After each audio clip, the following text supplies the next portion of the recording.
नमस्कार बच्चों, आज हम पढ़ेंगे क्लास 12 सब्जेक्ट बायोलॉजी का चैप्टर 3 ह्यूमन रिप्रोडक्शन। इसके पहले चैप्टर 2 हम लोग कंप्लीट कर चुके हैं और इसके पहले वाले यूट्यूब लेक्चर में हम मेल रिप्रोडक्टिव ऑर्गन्स को डिटेल में पढ़ चुके हैं। आज पढ़ते हैं फीमेल रिप्रोडक्टिव ऑर्गन या मादा जनन तंत्र ह्यूमन बीइंग। ये देखिए बच्चों, इस फिगर के द्वारा समझाने का प्रयास किया गया है। इसमें हम ध्यान देंगे जो व्हाइट कलर से जो बनाया गया है फीमेल रिप्रोडक्टिव ऑर्गन्स को बनाया गया है, और ये ऑरेंज कलर जो आपको दिख रहा है, येलोइश कलर जो आपको दिख रहा है, इसमें पार्ट्स को लेबलिंग किया गया है और येलोइश कलर में एम्ब्रियोनिक डेवलपमेंट बताया गया है। ठीक है, तो चलिए, ये है female reproductive organs. Female reproductive organs में सबसे मुख्य होता है वन पेयर ऑफ ओवरी। ये फीमेल रिप्रोडक्टिव ऑर्गन कहाँ, उदर गुहा में नीचे की ओर पाया जाता है फीमेल्स में। और जैसा कि मैं इसके पहले लेक्चर में बता चुकी हूँ, ह्यूमन बींग्स कैसे होते हैं, यूनिसेक्सुअल होते हैं और विविपेरस होते हैं। Unisexual means male and female reproductive organ different organism में पाया जाता है, और ह्यूमन बींग्स बच्चे को जन्म देते हैं, ये विविपेरस होते हैं। ओविपेरस अंडे को देते हैं। इनमें एक जोड़ी अंडाशय पाया जाता है जो दोनों ओर पाया जाता है। किससे जुड़ा रहता है, वो गर्भाशय से ट्यूब के द्वारा जुड़ा रहता है। तो वन पेयर ऑफ ओवरी पाए जाते हैं इनमें, और वन पेयर ऑफ ओविडक्ट। ये आपको ये ट्यूब लाइक स्ट्रक्चर जो दिख रहा है इसे बोलते हैं ओविडक्ट या फिर अंडवाहिनी। ठीक है, इनमें एक पाया जाता है यूटेरस। ये आपको उल्टी नाशपाती के आकार का जो दिख रहा है, ये है यूटेरस, जिसे बच्चादानी या फिर छत्तीसगढ़ी भाषा में इसे कोठा भी कहा जाता है। ये वन रहता है वेजाइना। यहाँ पर वेजाइना पाए जिसे योनि बोलते हैं। फीमेल्स में 3 पोर्स पाए जाते हैं बच्चों। फर्स्ट पोर जो होता है यूरेथ्रल ओपनिंग होता है, मतलब यूरिन डिस्चार्ज के लिए।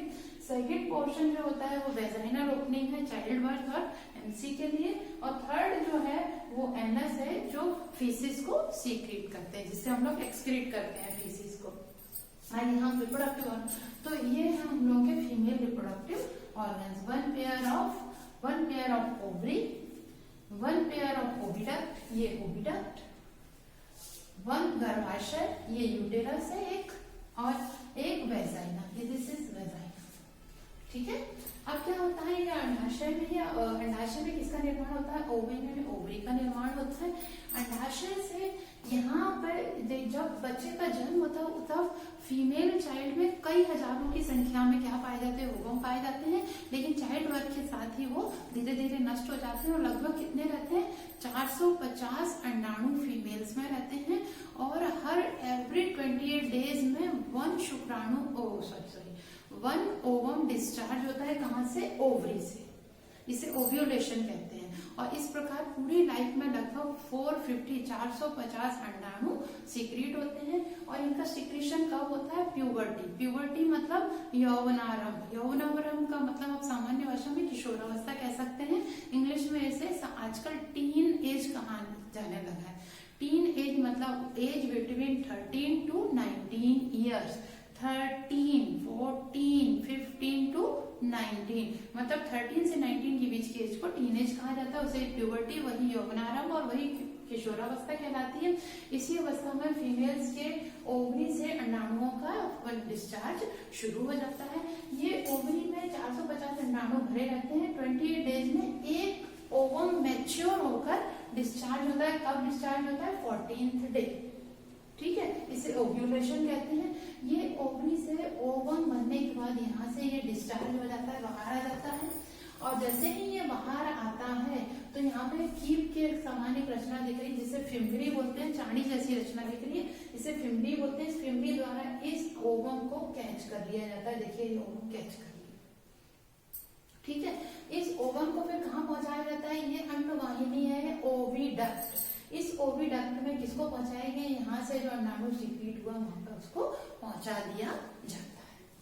ठीक है, अब ये अंडाणु यहाँ पर कितने दिन तक रहता है, 3-4 दिन तक रहता है। समझिएगा, ठीक है, 3-4 दिन तक ये यहाँ पर रहता है।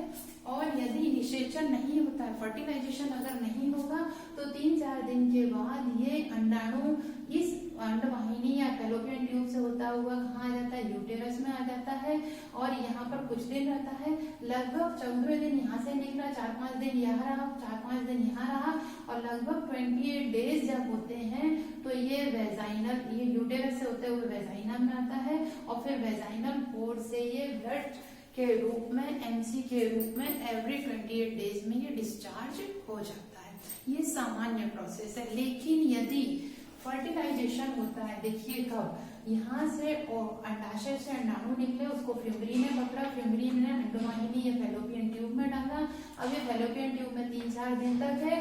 उन्हीं 3-4 दिन में यदि फर्टिलाइजेशन होता है, फर्टिलाइजेशन होगा तो क्या होगा, male and female reproductive organs का फ्यूजन होगा। तो यहाँ पर फीमेल रिप्रोडक्टिव ऑर्गन का फ्यूजन ये वेजाइनल पोर से होता है। यदि फर्टिलाइजेशन होता है तो मिडिल वाला, बीच वाले वेजाइनल पोर में किसको सीक्रेट किया जाता है, शुक्राणुओं को या सीमन को फर्टिलाइजेशन के द्वारा या फिर कॉपुलेशन या फ्यूजन या संयुग्मन के द्वारा। तो यहाँ पर क्या आ जाते हैं, शुक्राणु आ जाते हैं फर्टिलाइजेशन के बाद। फिर ये शुक्राणु ऊपर की ओर चलते हैं, यहाँ से शुक्राणु, क्योंकि उनमें फ्लूइड भरा रहता है, सीमन रहता है, उस फ्लूइड में तैरते तैरते हुए या पूंछ के द्वारा तैरते हुए शुक्राणु कहाँ पहुंच जाते हैं, अंडवाहिनी, यूटेरस से होते हुए अंडवाहिनी में पहुंच जाते हैं। अंडवाहिनी में यदि यहाँ पर अंडाणु होता है, अगर यहाँ अंडाणु होता है तो ये अंडाणु और ये शुक्राणु बनाए हैं मैंने, इन दोनों का फ्यूजन हो जाता है। अगर इन दोनों का फ्यूजन हो जाता है तो फिर उसको क्या बोलने लगते हैं, युग्मनज, और वही बाद में क्या बनता है, एम्ब्रियो बनता है। अब क्या होता है, जैसे इनका फ्यूजन हो जाता है तो फिर ये क्या बन गया, युग्मनज या भ्रूण बनना शुरू हो गया। तो जैसे ही भ्रूण बनने की प्रोसेस शुरू होती है, जैसे ही फ्यूजन होता है उसके 2-3 घंटे बाद ही ये एक कोशिका, अगुणित कोशिका, ये अगुणित कोशिका, ये अगुणित 2 कोशिकाएं मिलकर द्विगुणित कोशिका बनाते हैं, जिसे युग्मनज बोलते हैं। और इस युग्मनज में 2-3 घंटे बाद ही डिवीजन शुरू हो जाता है और डिवीजन के द्वारा 1 से 2, 2 से 4, 4 से 8, 16 कोशिकीय अवस्था बन जाती है। ये गेंद के समान अवस्था बन जाती है, इसे क्या बोलते हैं, मॉर्यूला। ठीक है, डिवीजन होते होते मॉर्यूला बन गए, गेंद के समान। ये ठोस संरचना होती है, फिर इसमें डिवीजन होता जाता है, फिर ये खोखली संरचना बन जाती है जिसमें 2 परत स्पष्ट रूप से दिखती हैं। एक तो ये वाली बाहरी परत है और अंदर की दूसरी परत थोड़ी मोटी परत दिखाई देने लगती है। इस अवस्था को बोलते हैं ब्लास्टुला। ब्लास्टुला अवस्था जैसे ही आती है, देखिए मैंने लिखा हुआ ये है ब्लास्टुला। जैसे ही ब्लास्टुला अवस्था आती है, जो एम्ब्रियो होता है वो कहाँ पर स्थापित हो जाता है, यूटेरस में या बच्चेदानी में। बच्चेदानी की अंदर वाली जो दीवार होती है उससे चिपक जाता है। जैसे ही ब्लास्टुला अवस्था में भ्रूण यूटेरस से चिपक जाता है उसे बोलते हैं सगर्भता या फिर इम्प्लांटेशन। इम्प्लांटेशन मतलब अंतरोपण, अंदर में ये रोपित हो जाता है। और रोपित होने के बाद पहले तो ये द्विगुणित अवस्था बनी, द्विगुणित से मॉर्यूला अवस्था बनी, गेंद जैसी अवस्था, 16 कोशिकीय अवस्था, 16 कोशिकीय अवस्था से खोखली अवस्था बनी जिसे ब्लास्टुला कहते हैं। 2 लेयर की, 2 लेयर से 3 लेयर की कोशिका अवस्था बनती है, उसे गैस्टुला बोलते हैं। ये यहाँ पर गैस्टुला अवस्था बनती है और गैस्टुला अवस्था ही जब थोड़ी विकसित हो जाती है तो अंदर में क्या बन जाता है, भ्रूण बन जाता है, भ्रूण या एम्ब्रियो बन जाता है। और ये आपको लाल रंग की रचना दिख रही है, ये है अपरा या फिर प्लेसेंटा।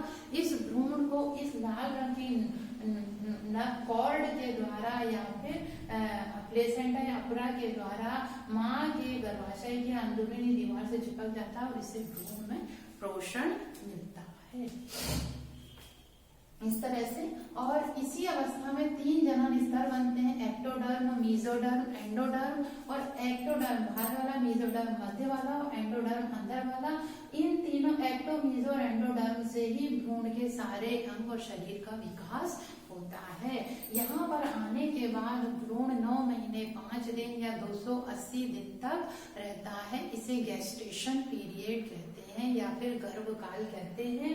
9 महीने होने के बाद, 9 महीने 5 दिन जो सामान्य अवस्था है, तब या 280 दिन होने के बाद फिर क्या होता है, ये अंडाशय की दीवार से 2 मुख्य हार्मोन निकलते हैं। वैसे तो बहुत सारे हार्मोन रहते हैं female hormone, oestrogen, progesterone, prolactin, oxytocin, relaxin, ये बहुत सारे रहते हैं।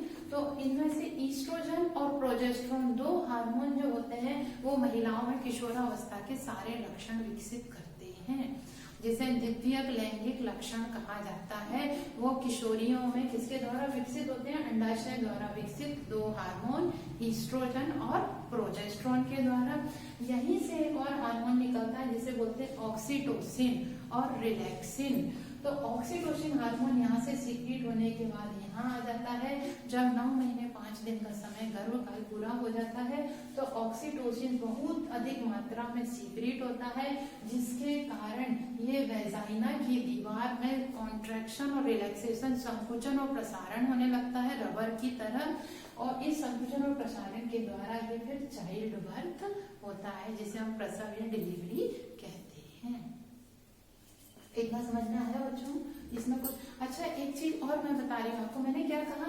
अंडाशय में 450 अंडाणु भरे रहते हैं, बच्ची जन्म लेती है उसी समय उसके में रहते हैं, उसमें से एक निकलता है 14वें दिन और यहाँ जाता है और फ्यूजन हो जाता है तो गर्भावस्था होती है। और यदि फ्यूजन नहीं होता तो ये अंडाणु एमसी के रूप में वेजाइनल पोर्ट से डिस्चार्ज हो जाता है। लेकिन आपको मैंने क्या बताया? 14वें दिन अंडाशय से निकलता है। अच्छा, और आप लोग क्या सोचते होंगे? MC is a different thing. अंडाशय से निकलना अंडवाहिनी में पकड़ती है तो वो 14th डे होता है, लेकिन यहाँ से जाने के बाद 28 डेज में एमसी होता है यदि फर्टिलाइजेशन नहीं होता है तो। अब मैं यहाँ से जो अंडाशय से अंडाणु निकलता है उसका स्ट्रक्चर इस तरह का रहता है। पिछले बिफोर लास्ट ईयर पूछा गया था, ये चित्र दिया गया था, इसका और इसका नाम पूछा गया था। ये ओवम, मैच्योर ओवम है जिसे oocyte भी कहते हैं। इसके अंदर की ओर एक न्यूक्लियस पाया जाता है, इसमें 2 लेयर पाई जाती हैं। बाहर वाली लेयर को बोलते हैं कोरोना रेडिएटा और जो व्हाइट कलर के अंदर वाली दीवार है इसे बोलते हैं जोना पेल्यूसिडा। अंदर में एक न्यूक्लियस रहता है और यहीं पर एक जर्मोपोर भी रहता है, यहीं से, है ना। तो ये क्या होता है? ओवम का चित्र है। एक बार पूछा गया था, इसका लेबलिंग करने के लिए पूछा गया था। Thank you. अगर आपको मेरा वीडियो पसंद आया है तो चैनल को सब्सक्राइब कीजिए अथवा लाइक कीजिए। Thank you.